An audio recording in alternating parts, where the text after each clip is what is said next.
Welcome to Conversations with Consequences on EWTN Radio. I'm Ashley McGuire of the Catholic Association, and we are glad to have back with us Maddie Kearns of the Free Press. She has a great piece covering this trend that we have seen of late, where self-identified Catholic influencers use church teaching to justify anti-Semitism. Maddie, you title it, "What's a Good Catholic Meant to Do?" And you pose the question, self-identified Catholic influencers have twisted church teaching to justify anti-Semitism, slander, and other sins of speech. How are church leaders supposed to respond? So, big question that we will jump into, but thanks for taking the time to join me today, Maddie. Of course, thanks for having me. So, let's start out with the phrase sins of speech. Can you break down what you mean by that? Sure. So the Catechism talks about sins that damage the reputations of others.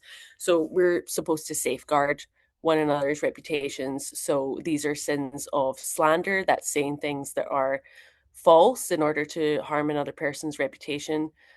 Detraction, which is saying things that are true, and that is telling a third party who doesn't need to know the information negative information about somebody else. So this is, I think, one that a lot of people don't even think of as being a sin, but actually it's probably one of the most common serious sins that we all do in the interest of justice. But that's very different from just going around telling everybody that this person has this particular sin or struggle.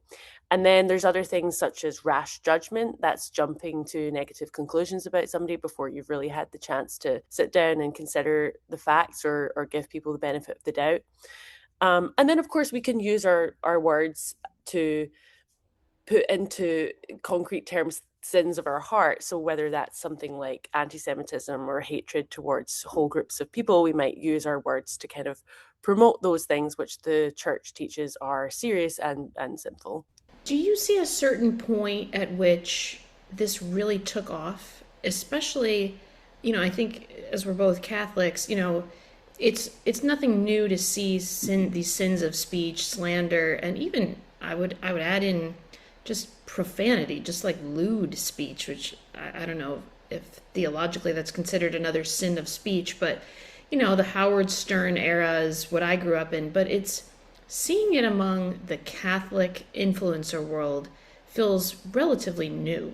Do you see a point at which this sort of took off in that world?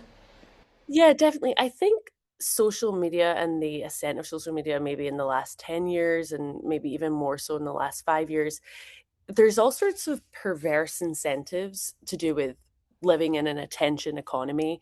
You stand to gain a lot of followers, a lot of likes, a lot of attention if you say things that are very inflammatory, if you say things that are very sensationalized. And of course, a lot of the time you are saying things about other people. And I think as that's become more common, people have become numbed basically to the consequences of sins against the eighth commandment, sins of speech. People have become sort of almost casual in their attitudes to these things and don't necessarily even realize it. I mean, I will say, you know, that when I was reporting this piece, it did actually prick my own conscience because I think there's all sorts of ways that I just hadn't really been thinking about the gravity of the way I use my words, like maybe not in print, but at least privately.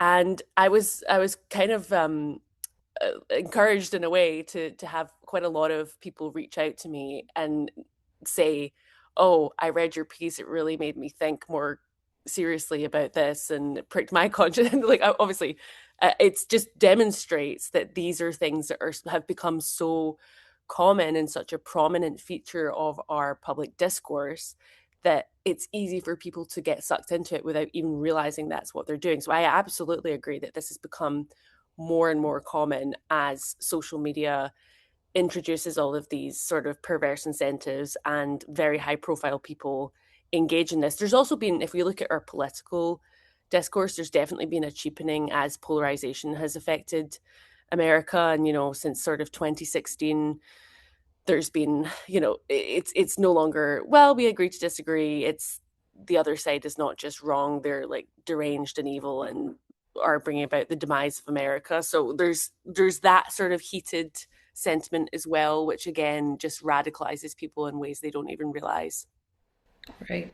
You spoke with Michael Knowles in your piece, and you write, but for influencers, quote, slander and detraction are job requirements. Quote, the Catholic Daily Wire podcaster Michael Knowles told me only half jokingly that he refuses to engage in these sins, quote, probably explains why my ratings aren't as high as they could be, end quote, he added. But what does it profit a man to gain another million listeners, but to lose his own soul? Do you agree that with his premise that slander and detraction are sort of job requirements to be an influencer today? Yeah, I mean, I certainly agree that these are the things that generate, or they're the easiest and fastest ways to generate large followings and large revenue. And it's the grabbier you can be, the more kind of tabloidy you can be, then the more you kind of assert yourself. And certainly the algorithm, that's the way. There's a, as I say, there's a perverse incentive. He manages to engage without doing that. Michael knows himself, like, it's certainly true. Could he have more listeners? Could he have more followers if he was more inflammatory? Probably, but I think he's also an example of someone who's clearly like successful in spite of trying not to do these things. So it might just be a question of how successful you're going to be, as opposed to you can't succeed at all or be heard at all if you refrain from the sins of speech.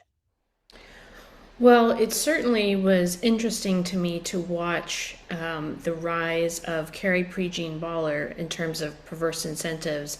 There was a period when she was really kind of manically attacking Catholic hierarchy after her anti Semitism tirade that got her removed from the Religious Liberty Commission, where she was gaining something like 10 to 15,000 followers a day. And now has a platform that's really built on the scaffolding of sins of speech. Hmm. Yeah, no, that's definitely an example of how this can be used for your own, the purposes of your own notoriety.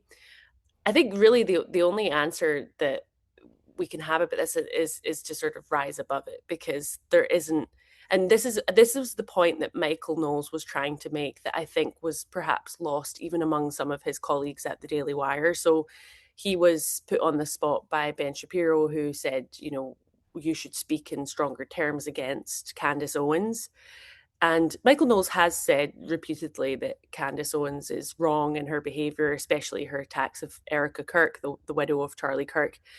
He said very clearly that this behaviour is wrong, but he hasn't sort of attached a whole list of adjectives to Candace Owens. And his explanation to me was, well, on the one hand, first of all, we have to be careful about detracting people ourselves, even if we're trying to sort of correct public scandal. There's a way, we should really be striving as much as possible to be describing behaviors that we disagree with, as opposed to condemning people. But then the other point he was making is, there's a way that you can start to basically profit from the performance of public morality. So if you start saying this person is evil and deranged, and let me just go on a big tirade about how they're evil and deranged, you have actually entered the the algorithm, you've entered the attention economy, and you too have started to gain followers that way and gain profit that way. And is that really in the public good? Is that really um, something that is countering the forces that you say you want to be countering? I'm not sure that it is. And so these questions are more complicated. And I think you mentioned Carrie Prejean Bowler, and I think the example of the way that she went after Bishop Barron and Cardinal Dolan sort of relentlessly, until finally he did issue a statement saying, we disagree, like, this is not how, first of all, this is not, you're misrepresenting the church's teachings on Zionism and Israel and everything, but also, um I was not, you were not removed for the reason that you say that you were removed. And you could tell that he was issuing this statement reluctantly out of a sense of public duty, because at a certain level, if people who claim the Catholic identity and claim to be speaking on behalf of the church, which Carrie Prejean and Bowler has been doing, at some point, a bishop does need to come forward and say, I actually am speaking with the authority of the church here, and that is not correct. And that's basically all he said. He didn't call her names, he didn't condemn her, he just said her account is false. And but you could tell he did that reluctantly, right? And in partly because he was being personally attacked. So it's what I explored in the piece is part of the dilemma that Catholics find themselves in, because on the one hand, you want to speak the truth clearly, but on the other hand, you don't want to detract people yourself. You also don't want to accidentally empower people by adding to their notoriety, when especially when what they're really after is attention and sort of making a brand for themselves. So it's a tricky one. And I think that bishops and priests are particularly sensitive to things that they do and say coming across as being politicized. And that's just a fact of modern life now, that they have to be very careful about these things because they will be perceived a certain way, even if that's not fair. And it does really seem like, unfortunately, this is probably not going to be an isolated incident. The whole Prejean going after two cardinals. I mean, even recent events in American politics that have involved certain Catholic public figures have shown that even if Catholic prelates don't care to engage in what you call the literal hellscape of our online discourse, they may have to for the very reasons you just outlined, which is that the public correction is required in some cases just to clarify church teaching when certain figures are using their platforms to twist church teaching in the name of Catholicism. I liked the example that you gave of Lila Rose, back to your point about not detracting, where she made a caveat about conscience. In other words, trying to give Candace Owens the benefit of the doubt that maybe she doesn't know, which, it's, she's a hard person to give the benefit of the doubt to, but I thought that was a magnanimous, it was a magnanimous way to try to call out somebody. But you also interview our beloved Catholic Association chaplain, Monsignor Roger Landry, who is a regular feature of our show, and he had very pointed words about slander. Tell us a little bit about what he had to say about Catholics who willingly engage in slander. Well, they're endangering their salvation in a very urgent sense. He made clear that the church teaching says that you can go to hell for slander. Mm. So it's not something to take lightly. And I think especially it's easy in some senses to focus on sins that are demonstrable. Like if somebody kills somebody else, well, there's like it's a provable fact whether or not they killed somebody else. Whereas slander, people, I'm sure, for instance, Candace Owens would reject the implication that she has slandered people, because she would say that she's a truth seeker, and no, she and and this is where Lila's point comes in. What if somebody genuinely believes what they're saying is true, even if there's no evidence for it, even if it's wrong? Well, then sins start to morph into, maybe it's not slander, maybe it's detraction, or maybe it's not detraction, maybe it's rash judgment. But in any case, all of these sins of speech are grave matter. So even if the person hasn't, the Catholic Church obviously teaches that to commit a mortal sin, you need to have full knowledge and consent, and it to be grave matter. Now, even if you don't have full knowledge and even if you don't have full consent, it's still grave matter. It's still really, really bad. And so and I think there's also one thing I know Monsignor Landry has spoken about before, is there's a misunderstanding of what a conscience is. A conscience isn't just your opinion. it's inform we have it we all have a duty to inform our consciences by objective standards, and the objective standards, the church is clear on what these are. They are the magisterium of the church tradition, the catechism, the commandments. And if you are to really take all of that really seriously and inform your conscience, then there is absolutely no justification for some of the things that, to just take one example, Candace Owens is saying. Whether she knows that, whether she fully understands that, that's not for me to say. But what I can judge is the action, and I can say that is clearly very seriously wrong, like a lot of what she's saying. And I think the other thing that Lila Rose said, which I thought was just really on point, was she was talking about, it's not merely the person saying it, it's also how do we respond. And unfortunately, there are a lot of Catholics who consume this kind of content, and I don't know whether they're doing it in the spirit of, it's titillating, it's gossip, it's exciting, it's entertainment, but like these are all things that we should not be doing. Like if it I feel like, if I'm in a conversation and somebody starts slandering somebody else, I should at the very least feel really, really uncomfortable and want that conversation to end.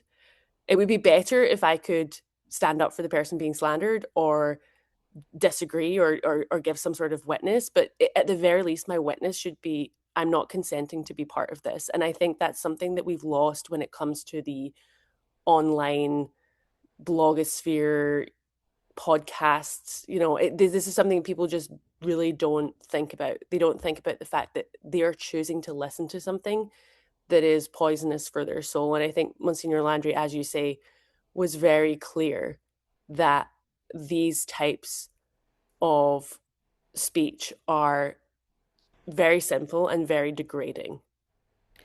Well, that really gets to a question that's been burning in my mind since before you wrote this article for a while now. But it kind of the title of the article, "What's a Good Catholic to Do," gets at the question, which is how do we walk the line? I mean, so much of discourse has moved to places like Twitter and social media, whether we like it or not. The what people call the mainstream press is not as relevant as it used to be. Conversations are happening in live time on these platforms. And it feels to me like I used to never even look at Twitter, but now I feel like to be an informed person, I have to look at certain outlets that I don't care to, and pushing this even further. And I imagine this is something you really had to deal with in writing this piece. When I almost didn't even want to say their names. Some of the most vile influencer figures out there. I never looked at anything that they posted, but they've become such a part of the national conversation that there have been times where I felt like I needed to see it, watch it for myself to understand what's true, what's not, what's false, what's being taken out of context. And so, how do we walk the line as Catholics of being informed, understanding exactly what's going on for these conversations that are, very relevant, very much a part of the national conversation, without, I don't know, while exposing ourselves to this? I mean, we can't just bury our heads in the sand and not look at any of this. Or can we? I Yeah. don't know. Do you have thoughts on that? Yeah, I think that not everybody has to Yeah. be seeking out this stuff. And like, I mean, we're a sort of distinct category because we're in journalism, and it's our job to do some of this stuff so other people don't have to, you know. Right. Um, but like, not everybody needs to be doing that. And I think if somebody at my parish was like, Candace who, I would actually be sort of relieved. I'd be like, oh, well, that's great. Because I spend so much time online, maybe I have a distorted sense of like this person's reach, and that's actually reassuring to me. And also, I understand why a lot of priests, even if, or bishops, even if you were to say to them, they'd be like, I have no idea what you're talking about. I don't know who this person is. And that's not necessarily a bad thing. But there are certain people for whom this is the responsibility. One, I would say, is people in journalism, Catholics who have these platforms who are aware of this problem and are able to kind of just put out the facts and do it in a way that's, as you say, not taking things out of context, just sort of saying like these are the red lines and these are how this person's crossed them. Um, and then there's people I will say I do think somebody like Candace Owens as bishop does perhaps have an obligation to say something.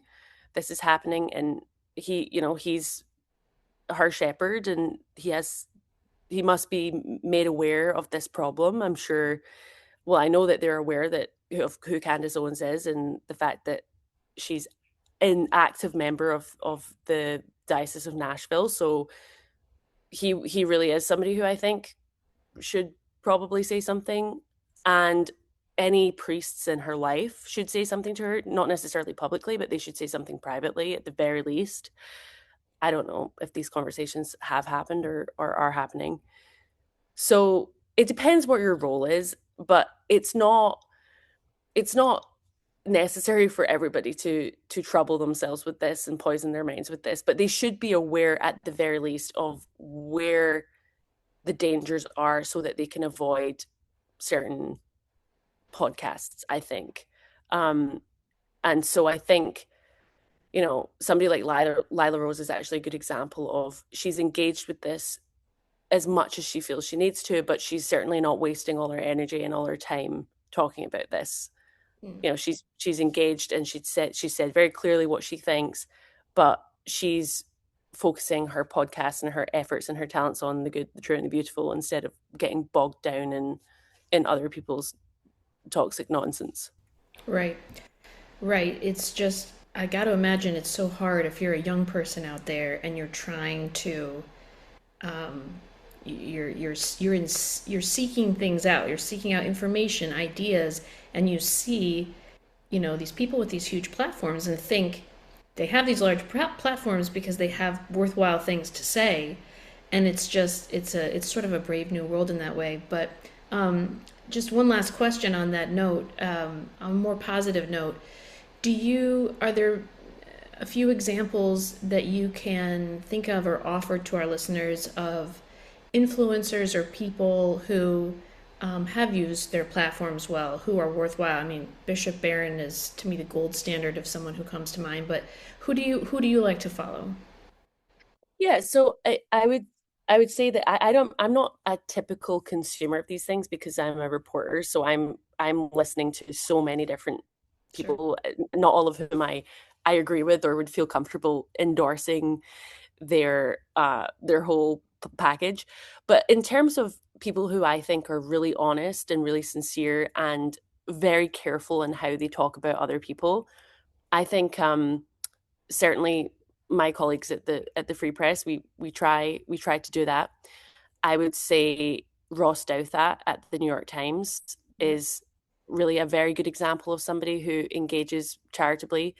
And I know I've mentioned her several times, but I also do admire Lila Rose in her efforts to rise above this and to give people the benefit of the doubt, even when they don't deserve it. So certainly there are channels out there, and of course EWN does a great job as well of this, of just exploring these things without descending to that level.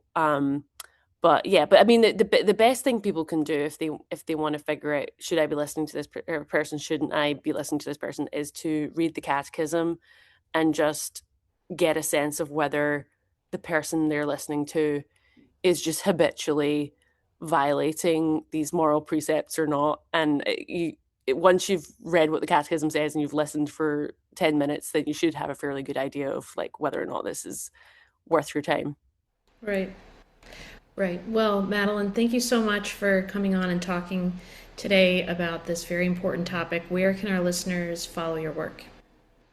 Sure. So I'm on social media for those who who venture into that dangerous territory. So you can find me on X at Madeline Cairns. And also you can find my writing at the Free Press, so the fp.com. Well, thank you so much for coming on today. Thanks so much.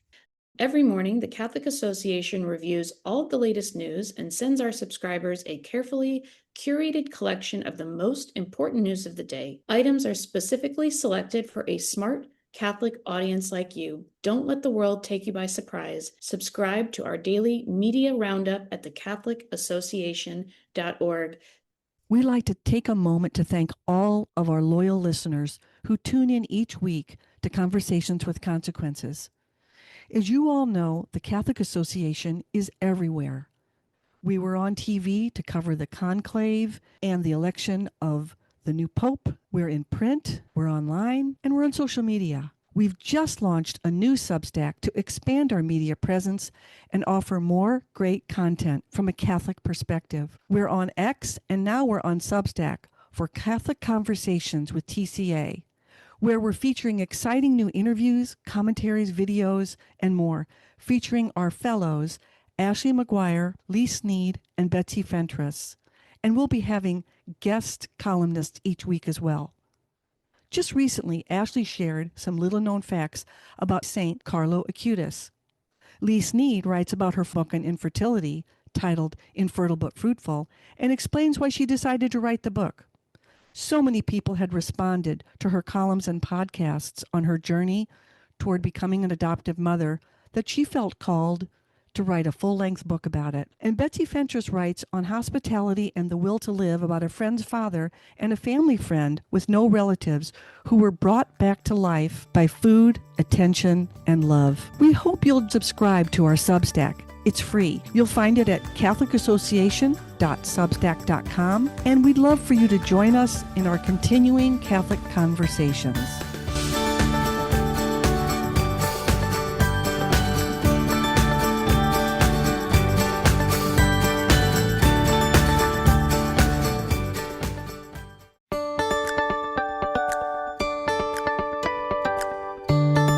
Welcome to Conversations with Consequences on EWTN Radio. I'm your host, Ashley McGuire, and we are joined by our wonderful TCA chaplain, Msgr. Roger Landry, who I haven't spoken to in a while. Betsy's been hogging you, so it's nice to be speaking with you again, Msgr. I wish it were on a more positive topic, but it's one that I think we really do need to discuss, which is this unprecedented attack of President Trump on Pope Leo. And so I'll ask you the question that I've been asked on many interviews, which is simply, what was your reaction to seeing what President Trump said about the Holy Father? I'll get there in a second. First, happy Easter, Ashley. Great to be back with you as well. There's no doubt now that President Trump is severely spiritually ill. And we need to pray for our president always, regardless of what party he is, regardless of whether we like certain of his policy decisions or not. But it is quite clear, we've seen it throughout the Easter season, that he is profoundly ill. On Easter Sunday, he basically talks about bombing Iran back to the Stone Age. And then on Divine Mercy Sunday, it's evident how much he needs God's mercy in his own life, that he decides to attack the Vicar of Christ on earth. And like, he's not a Catholic. He doesn't necessarily have to believe that Pope Leo is the Vicar of Christ on earth, as Catholics do believe. But he is clearly a religious figure. And that wasn't a policy disagreement that he put out in a late night rant via his Truth Social. That was an ad hominem attack. And unfortunately, our president, and listen, to be plain, I've liked a lot of the decisions President Trump has made about certain things. In his first term, he put Supreme Court justices that led to the overturning of Roe versus Wade. Let's give him credit for it. In the second term, he put an end to the real push for gender ideology by his courage and basically being able to state the truth that if someone is a man thinking he's trapped in a woman's body, that we should have compassion and pity for that person, but we shouldn't let that reorder the entire universe. Trump's done a lot of good things. At the same time, He did a total ad hominem attack against the Holy Father, using language that was insulting to somebody who, even if you don't want to believe what Catholics believe about Pope Leo is a good spiritual leader, and that the President of the United States would go so low and so vulgar as to insult the Holy Father that way was insulting basically everybody who looks to Pope Leo with spiritual reverence. And so certainly we need to pray for President Trump. We Catholics need to Catholics in the US have to take a certain responsibility. This is a choice that's becoming plain between the Vicar of Christ and the Vicar of Barabbas. Who's it going to be for us? That doesn't mean that the Pope is necessarily going to be right on every policy position and things like that. He's got no infallibility when it comes to the sort of practical concerns, but he is quite clear with regard to the principles that we need to apply to those circumstances. And President Trump, in his diatribe against Pope Leo, wasn't really saying, I've got a nice policy disagreement on immigration or about whether this war in Iran is unjust. He was making it quite personal and almost saying that anyone who disagrees with Donald J. Trump has to be wrong and is worthy of an attack. And so I think that there's some iconoclasm in that like, there is a megalomania, I'll say it, with regard to President Trump, that he sometimes wants to be treated as someone with absolute power and someone who never makes a mistake, because we've unfortunately never heard him apologize. He takes down a tweet in which he pretends he's Jesus Christ, bringing miracles to the sick and everything else like this, and lies to us yet once again, which is a chronically bad habit, and we know who the father of lies is. Lies to us yet again, thinking that it was a Red Cross post. And does anybody think that the President of the United States is that much of an imbecile that he didn't realize that he was trying to put out an image that made him look like Jesus? I mean, the whole type of thing has become exhausting.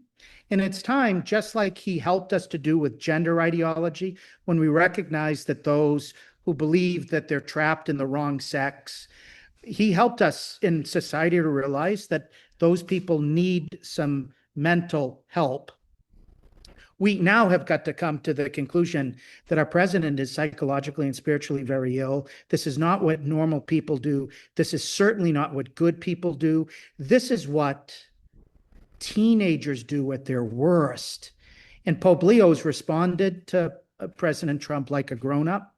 Again, we don't necessarily have to agree with Pope Leo on every practical thing, but he should not have to suffer this from the President of the United States, who debased his office and has put himself in a circumstance where Catholics in the United States, especially faithful Catholics who helped elect him the last time, are now going to be having serious questions about whether we've got somebody who's compos mentis in the White House. And I know that's very strong, but the way the president is behaving is not the way a sane leader behaves.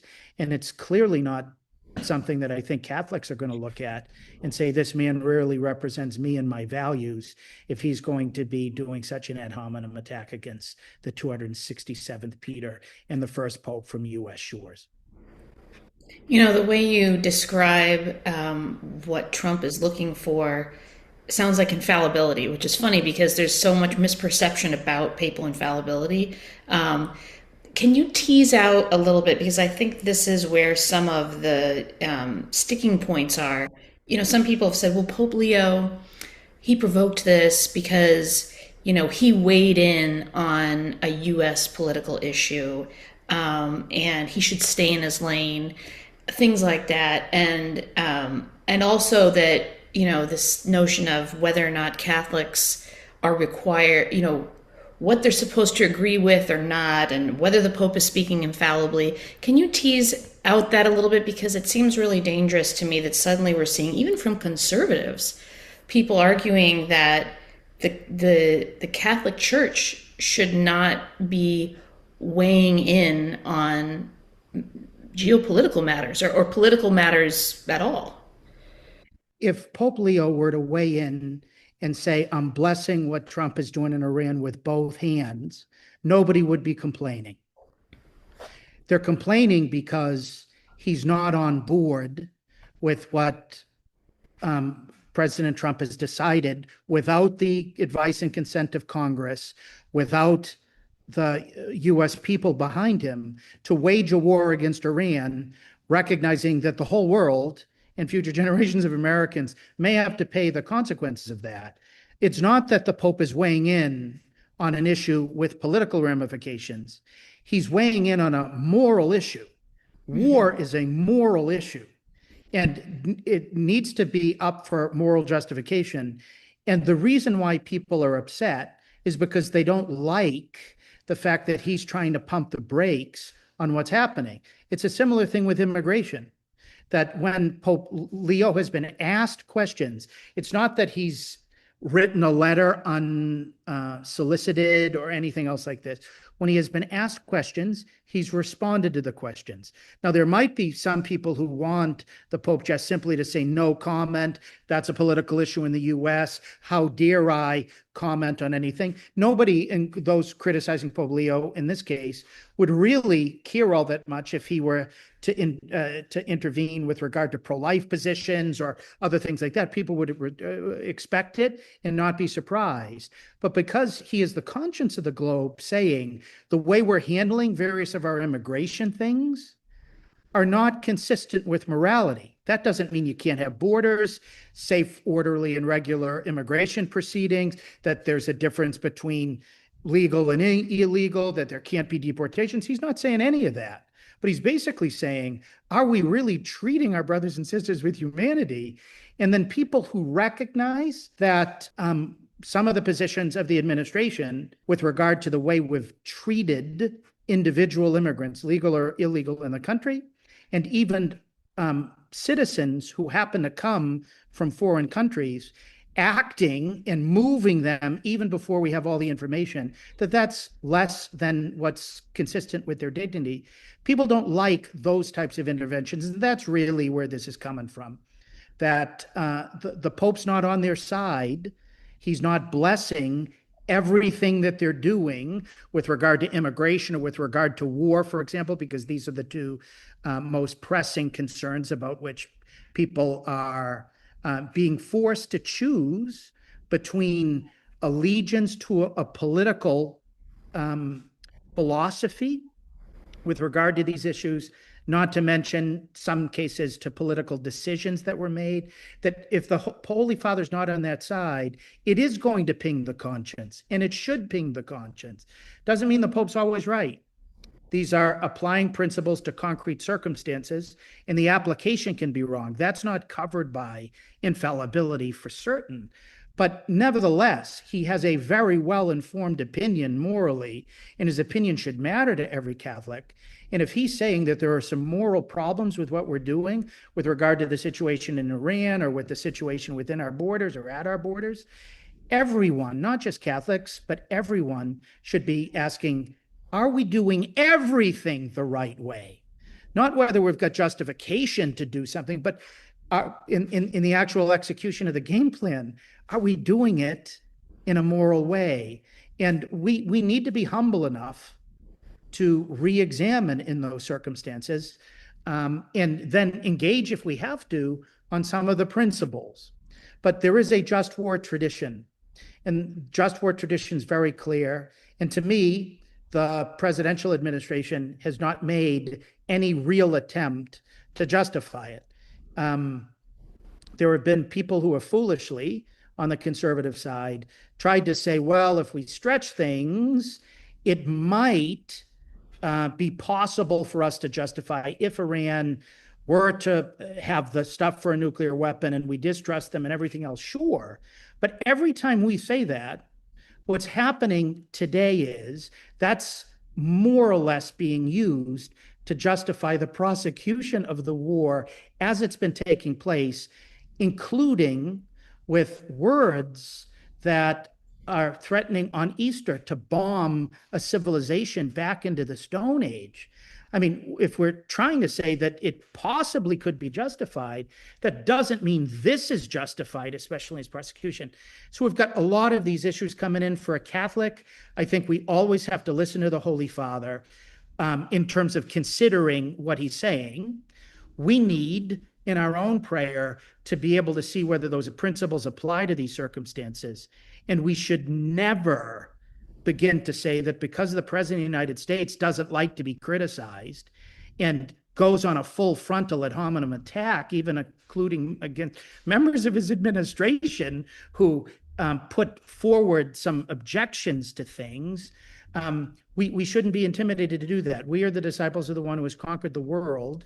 And despite the president's now taken down X image of his portraying himself as Jesus, he's not Jesus. And we owe to Caesar what belongs to Caesar. And that's not absolute allegiance. That's prayers. That's respect. But we owe to God what belongs to God. And for us as Catholics, that means we're always going to take into consideration what the Holy Father himself is proposing with regard to the morality of particular issues, not to the practicality necessarily of all those issues, but to the morality that's involved. We want never to be in a circumstance in which we're turning off our ears, because in doing so, we may be turning off our ears to Jesus Christ himself. Is there any of us who would say, Donald, I want you bombing Iran into the smithereens? Or is there any of us who really think God would be saying, treat immigrants this way because I've already told you I was a stranger and you welcome me? And so Pope Leo is serving as a prophet today. And many of the times the prophets are killed. And President Trump tried a verbal assassination on Divine Mercy Sunday of all places.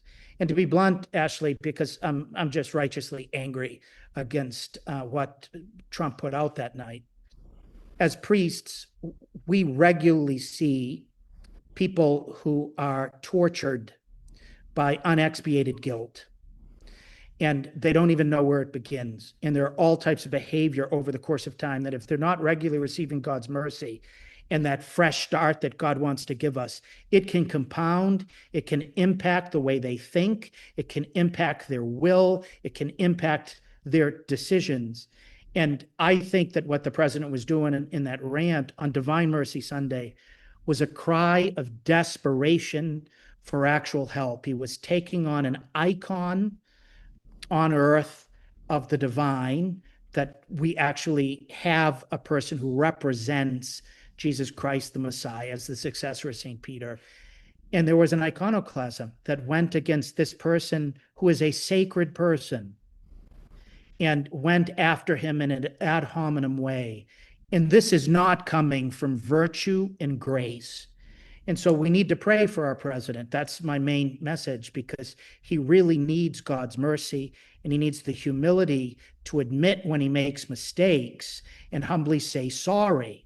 And the very fact that he is kind of like a modern day Arthur Fonzarelli from Happy Days, who could never say the word sorry, even when everybody else will tell him he made a mistake, is a sign of the type of pride and hubris, which often presages a collapse, a really deep fall. And we don't want our whole country to fall with the vices of POTUS 47. Well, we just have a few more minutes, but I don't want to overlook the Holy Father's trip in Africa right now. He's in Algeria. Can you speak a little bit about the various martyrs that he was honoring, and just, the significance of this trip to these countries in Africa? This is the largest of his trips up until now. We hope he's going to be our Holy Father for many years, and we'll have many long trips, including to the United States of America.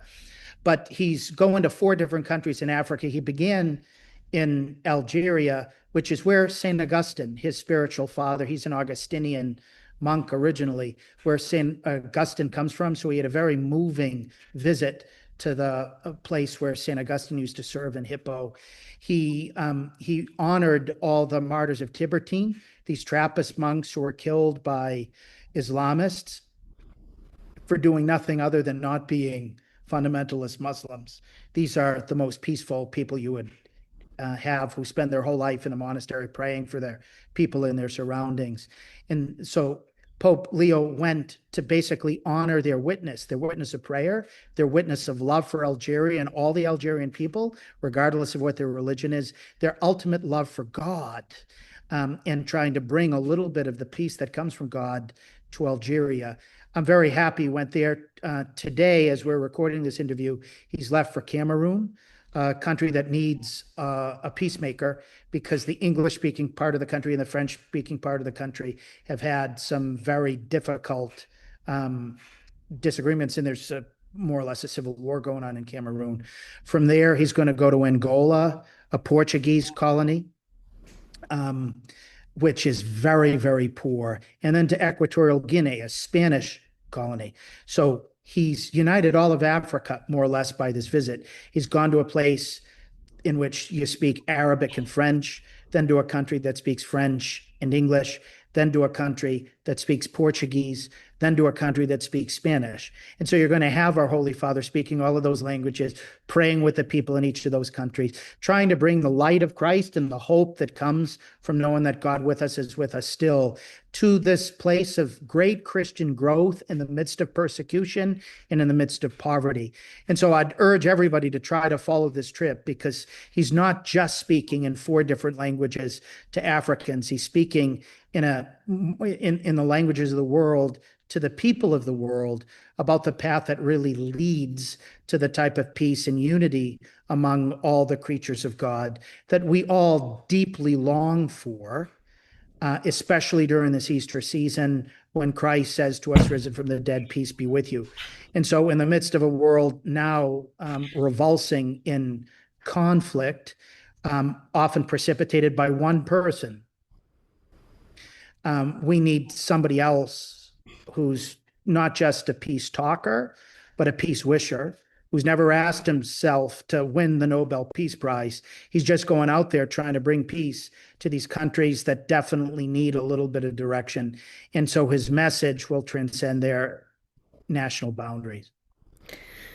Well, we're so grateful for the Holy Father, and he needs our prayers because, goodness, he's under attack on all fronts. And we thank you, Monsignor, for breaking this down for us and helping us to better understand how to process this painful episode. It's painful for Catholics, but it's also beautiful to see the Holy Father just moving forward and continuing to bring the message of the gospel throughout the world. So thank you, Monsignor, so much for your insights and your wisdom. Welcome, Ashley. We pray for the president. We pray for our Holy Father.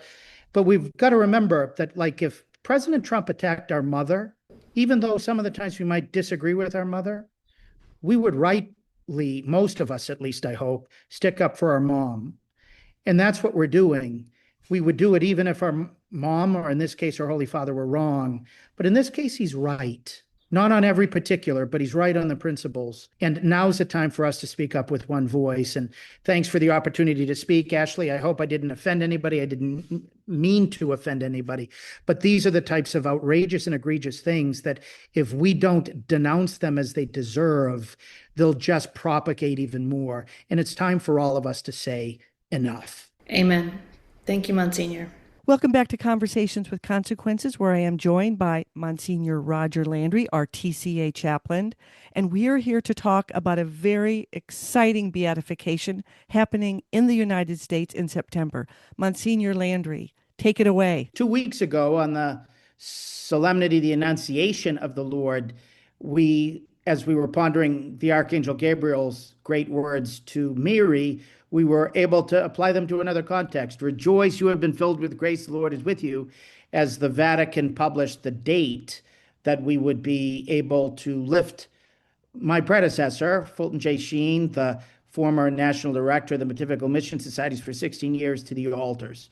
And so that will take place September 24th, which is the day in which the church prays for China, because it's the Feast of Our Lady of Mercy, who was the title of the image of Our Lady that the Chinese have been most devout to over the course of the centuries. And so Archbishop Sheen had an extraordinary love for the Christians in China, wrote about them a lot, was very concerned about the persecutions that they began to endure during his tenure as the national director, not to mention historically. And so it's going to be a chance for all of us to think about the evangelization of China and pray for it, just as I'm sure soon to be blessed Fulton J. Sheen will be interceding from heaven. It's also on a Thursday, which is a little strange rather than a Saturday, but that came, frankly, because the Diocese of Peoria had submitted various dates that would work, and the first priorities were all Saturdays. But then they had included some other days in which the Dome in St. Louis would be available.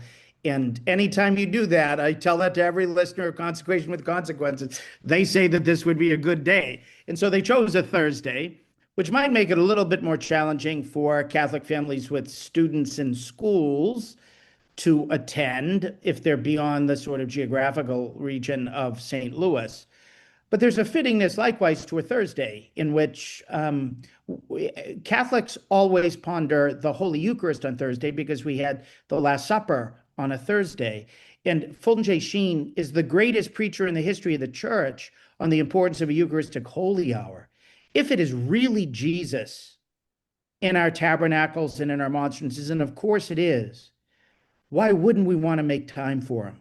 And so Sheen always was urging everybody who would ever come with him on retreat, bishops, priests, deacons, religious, Catholic laymen, Catholic laywomen, young people, everybody, he would urge them to do what he himself began to do with a promise on the day of his priestly ordination, September 20th, 1919. He said every day of his life he would make a Eucharistic Holy Hour. He would spend 60 minutes in the presence of Jesus in the Blessed Sacrament. And he was so proud as he got to the end of his life that he had been able to keep that promise.